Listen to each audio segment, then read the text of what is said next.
chimps special treatment, why do we throw faster than chimps, a robot inspired by, well, a cousin of chimps, and a whole lot of just chimping around on the Daily Orbit. Hello and welcome to the Daily Orbit. I'm Emerald Robinson. What does being closely related to humans get you?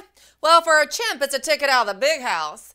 NIH has announced it plans to majorly reduce the number of chimpanzees it uses in biomedical research, saying that our hairy cousins deserve special respect due to their status as the closest human relative in the animal kingdom. The agency plans to retire about 310 chimps over the next few years. Another 50 will still be held just in case they're needed for future research. New methods and technology have made research use of the animals less necessary, and the NIH says that releasing them is simply the right thing to do. Isn't that nepotism? Chimps may be our next of kin, but we can still throw a ball much faster than them. Take that, chimp. So now if you throw a ball really fast, it's like hitting the lotto in the major leagues. But back in the day, that $1 million arm was for mere survival. Researchers say our ability to throw a fastball stems from our instinct to hunt and kill. Despite their strength, chimps can only throw 20 miles per hour at the fastest.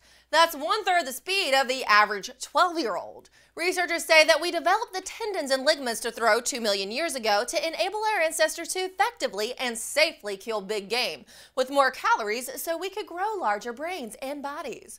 Well, chimps didn't do that, so that's why we can throw a fastball and a chimp, well, cannot. And probably why most of our brains are larger. Notice I said most. And with our cousin primates being so vital to past research, what better way to honor them than by what we seem to do really well? Make a primate-inspired robot. Researchers in Germany have developed a robotic gorilla called iStruct. Sensors on its feet make for more natural and in-sync movements than seen in other bots. Instead of a solid steel bar as a spine, as seen in most robotic animals, iStruct has a spine that is capable of movement. iStruct walks with a heel-toe step close to a human gait. The bot's heel sensors keep it balanced and upright.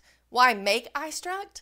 Researchers said their goal is to improve locomotion and mobility characteristics of future bots, and that parts of this technology could one day wind up moving robots along in outer space. Well, robots have already made their way into space, although they may not be as mobile as iStruct. Kurobo, a pint-sized Japanese robot, will be making its way to ISS this summer. This humanoid will accompany Japanese astronaut Koichi Wakata in August.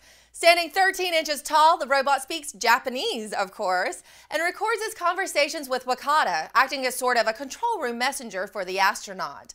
Kurobo's twin, Murata, will stay on Earth to monitor any problems its brother may have in space. The robot's creator hopes to one day bring a Kurobo to a pocket near you, creating miniature pocket-sized robots that act like smartphones. Well, I'll definitely take one. What's that?